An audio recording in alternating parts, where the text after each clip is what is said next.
नमस्कार दोस्तों, मैं आपके साथ हूँ फिर से रहमान सैफ़ी। वापस ईडीएमसी में ही हूँ और मुद्दा बहुत ही संजीदा है, क्योंकि सोचने का विचार और विचार के ऊपर सोचना, ये दोनों ही एक ही सिक्के के दो पहलू हैं। कुछ कर्मचारी वर्ग के कर्मचारी मेरे साथ यहाँ पर हैं और जो सीधे सीधे एमसीडी से मुताल्लिक हैं, और इनकी जो समस्या है बड़ी विचित्र है, जिसे सुनकर शायद मैं भी अचंभित हुआ और आपके सामने लाना बहुत ज़रूरी था, क्योंकि एमसीडी 24 न्यूज़ का मतलब है एमसीडी से मुताल्लिक जितनी भी खबरें हैं वो सब आप लोगों तक पहुंचाना पूरी ईमानदारी के साथ। डीबीसी कर्मचारियों के नाम से मशहूर निगम के अंदर कुछ कर्मचारी मेरे साथ यहाँ मौजूद हैं, जिनका वर्क, जिनका काम, जिनका कार्य अपनी जगह में सक्षमता रखता है पूरी, और कहीं ना कहीं एक गौरवशाली काम ये लोग करते हैं, और वो काम करते हैं जो शायद कोई और नहीं कर पाता। हर तरह के इलेक्शन में इनकी ड्यूटी होती है। चिकनगुनिया, मलेरिया, डेंगू, इस तरह की जितनी भी महामारी के रूप में जो बीमारियां हैं, उन सब की चेकिंग, उन सब की पूरा सर्वे, जांच पड़ताल इन सब कर्मचारियों के ज़िम्मे होता है। लेकिन इनकी जो समस्या है वो बड़ी विचित्र है। आपको जानना और मुझे आप तक पहुंचाना बहुत ज़रूरी है। एक कर्मचारी हमारे साथ यहाँ पर, आपका नाम मैं पहले जानना चाहता हूँ। मेरा नाम देवानंद शर्मा है। शर्मा जी, ऑफ कैमरा मेरी बात हुई है शर्मा जी से, और जो बात हुई है वो मुझे आप तक पहुंचानी है। डीबीसी कर्मचारी, तकरीबन 12 से 15 कर्मचारी आप यहाँ अभी भी निगम मुझे नज़र आ रहे हैं। किस तरह की समस्या लेकर इस इतनी बड़ी ईडीएमसी की बिल्डिंग के समक्ष अंदर बैठने वाले जितने भी उच्च अधिकारी हैं, किस तरह की समस्या आप लेकर आए हो? देखिए, मैं अपने यहाँ से पूरी निगम में दिल्ली प्रदेश अध्यक्ष हूँ, देवानंद शर्मा। मैंने यहाँ पर तीनों एमसीडी में इस बात को, हमारे कर्मचारी मौजूद हैं, और ईस्ट में हमारे यहाँ पर 710 कर्मचारी हैं। 710 कर्मचारी में आज तक भी 26 साल हो गए काम करते करते। सन 1996 से हमारी अपॉइंटमेंट हुई थी, और आज 1996 से लगे लगे हमें आज खुद अचंभा होता है कि अपने आप में हमारा कोई पद का नाम नहीं है। हमारा कोई पद नाम ही नहीं है जो आरआर के तहत आता हो, जबकि सभी कुत्ता बिल्ली पकड़ने वाले तक के, बंदर पकड़ने वालों के, मच्छर पकड़ने वालों के, सभी के हमारे विभाग में सभी के नाम हैं। लेकिन मैं मलेरिया विभाग में काम करता हूं, लेकिन उसके बावजूद हमारे किसी भी डीबीसी कर्मचारी का कोई भी पद नहीं है। पद को आप किस तरह से उसका वर्णन कर रहे हैं? देखिए, एक संवैधानिक पद होता है, सभी का एक संवैधानिक पद होता है। जो संवैधानिक पद में आज तक कोई आरआर में हम मौजूद नहीं है, उसी को लेकर हम परेशान रहते हैं, क्योंकि उस आरआर के तहत सभी का एक सम्मानजनक एक नाम होता है, एक पद रहता है कि उसको अपना पता लगता है कि मैं एमसीडी के रूल एंड रेगुलेशन में एक पद के तहत आता हूं। लेकिन उस पद में 25 साल इसका किसी को बिना नाम के, बिना नामकरण के पूरी ज़िंदगी बीत जाती है। 25 साल बहुत होते हैं, एक लाइफ का पूरा साइकिल बीत जाता है। उसी को लेकर आज हमने कई बार उनसे मीटिंग भी की है, यहाँ तक कि तीनों निगम में सन 2017 के अंदर श्री पी.के. गुप्ता जी जो कमिश्नर थे नॉर्थ के, उनकी चेयरमैनशिप में तीनों कमिश्नर निगम के सिविक सेंटर में बैठक हुई थी, जिस बैठक में सभी मौजूद थे। सभी अधिकारी, बड़े बड़े अधिकारी जो होने चाहिए, लॉ सेक्शन से भी और लेबर वेलफेयर से भी, और हमारे एमएचओ लेवल के सभी मौजूद थे। लेकिन उसमें फैसला भी किया गया था कि इनको पद दिया जाएगा। उसमें पद के आरआर के तहत इनको फील्ड वर्कर की पोस्ट में या कोई भी पोस्ट में हम लाया जाएगा, इनको रखा जाएगा। लेकिन उस बात को भी 4 साल बीतने के बावजूद ना तो अब तक फिर सुनवाई हो रही है। उसके बाद हमारी दूसरी स्ट्राइक सन 2019 में भी हुई। फिर उन्होंने यही हमें एक जुमला पकड़ा दिया कि दोबारा फिर तीनों कमिश्नर की मीटिंग हुई, उसमें जुमला पकड़ा दिया गया कि आपको जल्द से जल्द जनवरी 2020 तक इस पद को कर दिया जाएगा और उसके काम को पूरा कर आपको पदों पे आसीन कर दिया जाएगा। जी हाँ, लेकिन उस पद को ना तो आज तक दोबारा बनाने की कोशिश की गई है, ना कुछ किया है। जबकि हमारा कर्मचारी पूरी दिल्ली में किसी भी बीमारी को, जो आज हैजा हो, मलेरिया हो, चिकनगुनिया हो, डेंगू हो, कोरोना हो, एक दिन भी नागा किए बगैर, आज भी बिना नागा के लॉकडाउन में जब लोग घरों में बैठे थे, हम ड्यूटी कर रहे थे। लेकिन उस चीज़ों को, महत्व को ना समझते विभाग हमारे साथ ऐसा दुर्व्यवहार कर रहा है कि हमारे पास पद तक नहीं है।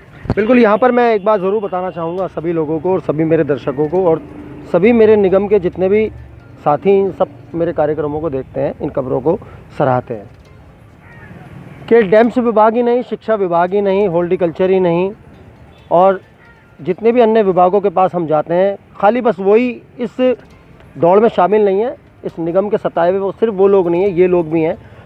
और इसी तरह से काफ़ी लोग अभी इन दिनों मुझे मिले हैं। अभी फ़िलहाल इसी विभाग की एक महिला कर्मचारी ने मुझे बताया, अपनी एक बात बताई कि वो बिल्कुल बहुत पुराने वक्त में लगी थी, उनका बेटा भी काफ़ी बड़ा हो गया है, लेकिन अभी तक भी उनके पास ये पद नहीं है।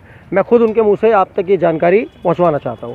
मैं आपसे भी एक बात जानना चाहता हूं कि जैसे आपने मुझे बताया इतने वर्ष हो गए, 25 साल के आसपास, अभी तक भी आपके पास वो पद नहीं है आपका जिसके अनुसार आप किसी को बता सको कि मैं एमसीडी में इस पद पर हूँ। किस तरह की पीड़ा है ये, किस तरह की बात अपने सभी साथियों तक पहुँचाना चाहिए? पीड़ा तो बहुत है, इतने साल होने के बावजूद कोई हमारा नाम नहीं है। सैलरी भी नाम मात्र को है, सैलरी भी इतनी नहीं है कि घर का खर्चा भी चल सके।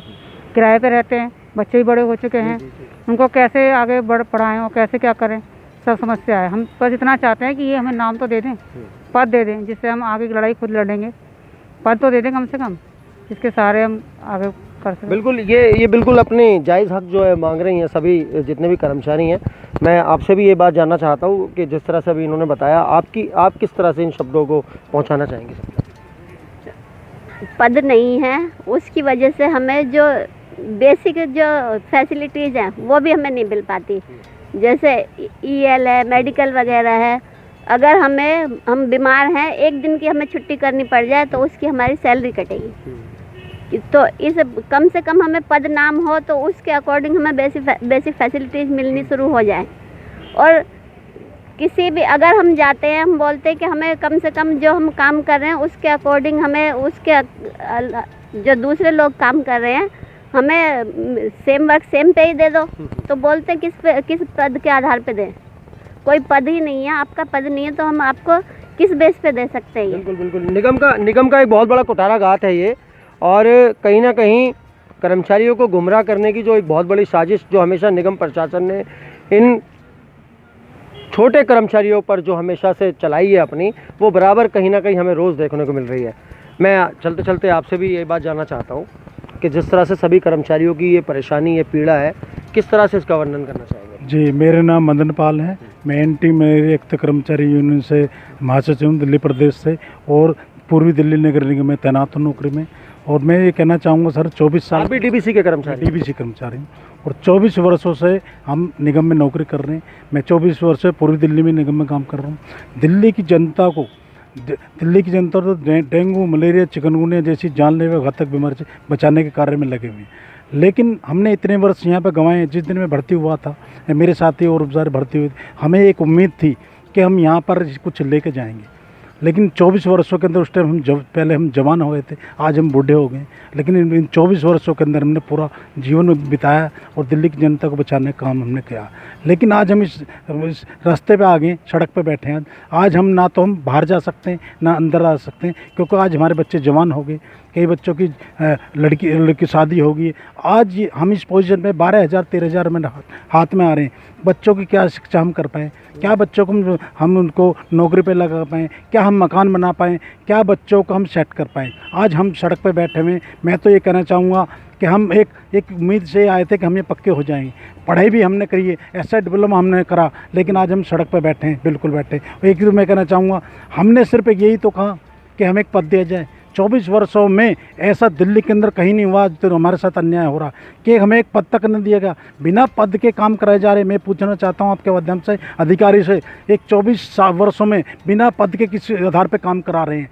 कोई भी कानून नहीं कहता 24 वर्ष तक बिना पद के कार्य कराया जाए। लेकिन हम जब हमने मांग करी है, अधिकारी ने हमें कहा कि हम कर देंगे, नेताओं ने कहा, लेकिन आज की डेट में मैं कहना चाहूँगा, दुखी होकर हम सड़क पर आ रहे हैं। आज हमारा हाथ भी खाली है, जेब भी खाली है। लगातार हमें लोगों ने आश्वासन दिए, नेताओं ने आश्वासन दिए, अधिकारियों ने आश्वासन दिए, लेकिन कोई हमारी सुनने वाला नहीं। आज हम सड़कों पर हैं। हम ये कहना चाहेंगे आपके माध्यम से कि हम कुछ नहीं मांगते। यहाँ पे पद जो FW के खाली पड़े, हमें वो दे दिए जाए। और वो क्योंकि हम आज FW का काम कर रहे हैं।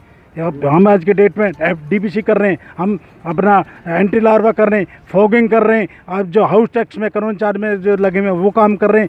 जितने भी 25 तरह के काम हम निगम के तहत कर रहे हैं, लेकिन हम तनख्वाह एक पद की भी सही तरीके से नहीं दी जा रही है। हम यही कह रहे हैं, हम कई बार हमने मांग की है, कई बार मीटिंगें भी हुई हैं, अधिकारी और नेता तैयार हुए, लेकिन आखिर में एक बात अटकती है कि DBC का पद नहीं है। लेकिन मैं कहना चाहूँगा आपके माध्यम से, DBC का पद नहीं है, इसमें हमारा कसूर क्या है?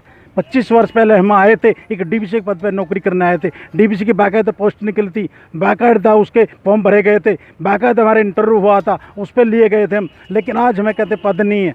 लेकिन हमारे इसमें कसूर क्या है? हम ये कहते हैं निगम के अंदर सबसे नीचे का पद जो हो, चाहे सफाई कर्मचारी का हो, झाड़ू लगाने का हो, नाले का हो, वो हम काम करने के तैयार है। लेकिन आज हमारी स्थिति ऐसी है, सड़क पे है, हमारे परिवार सड़क पे आए, हमें कहीं तक कह के नहीं छोड़े। हमें कह रहे कोई भी दे, हमें काम करने को तैयार है। काम हमारे जुम्मे 6 और लगा जाए करने के लिए तैयार है। लेकिन हमें एक पद, हमें नाम ऐसा दी जाए जिससे हमें 5 साल 7 साल हमारे रहेंगे, वो हमारा जीवन अच्छी तरह चल पाए, हमने बच्चों को सही तरह। सवाल बहुत अच्छा था और जवाब उससे भी बेहतर था। और आज आप सब लोगों के समक्ष लास्ट में यही सवाल छोड़ के जा रहा हूँ। इन सब, चाहे वो डैम्स के, शिक्षा विभाग के, हॉर्टिकल्चर के, या हेल्थ डिपार्टमेंट के, या डीबीसी कर्मचारी जितने हमारे साथ कैमरे पर मौजूद हैं यहाँ पे, उनका एक ही सवाल है कि क्या निगम में काम करना उनकी लाइफ का, उनकी ज़िंदगी का सबसे बड़ा कसूर है? तो दोस्तों, इस कसूर की बात पर आगे दोबारा चर्चा करेंगे और आपसे दोबारा मुलाकात करेंगे। जय हिंद, जय भारत।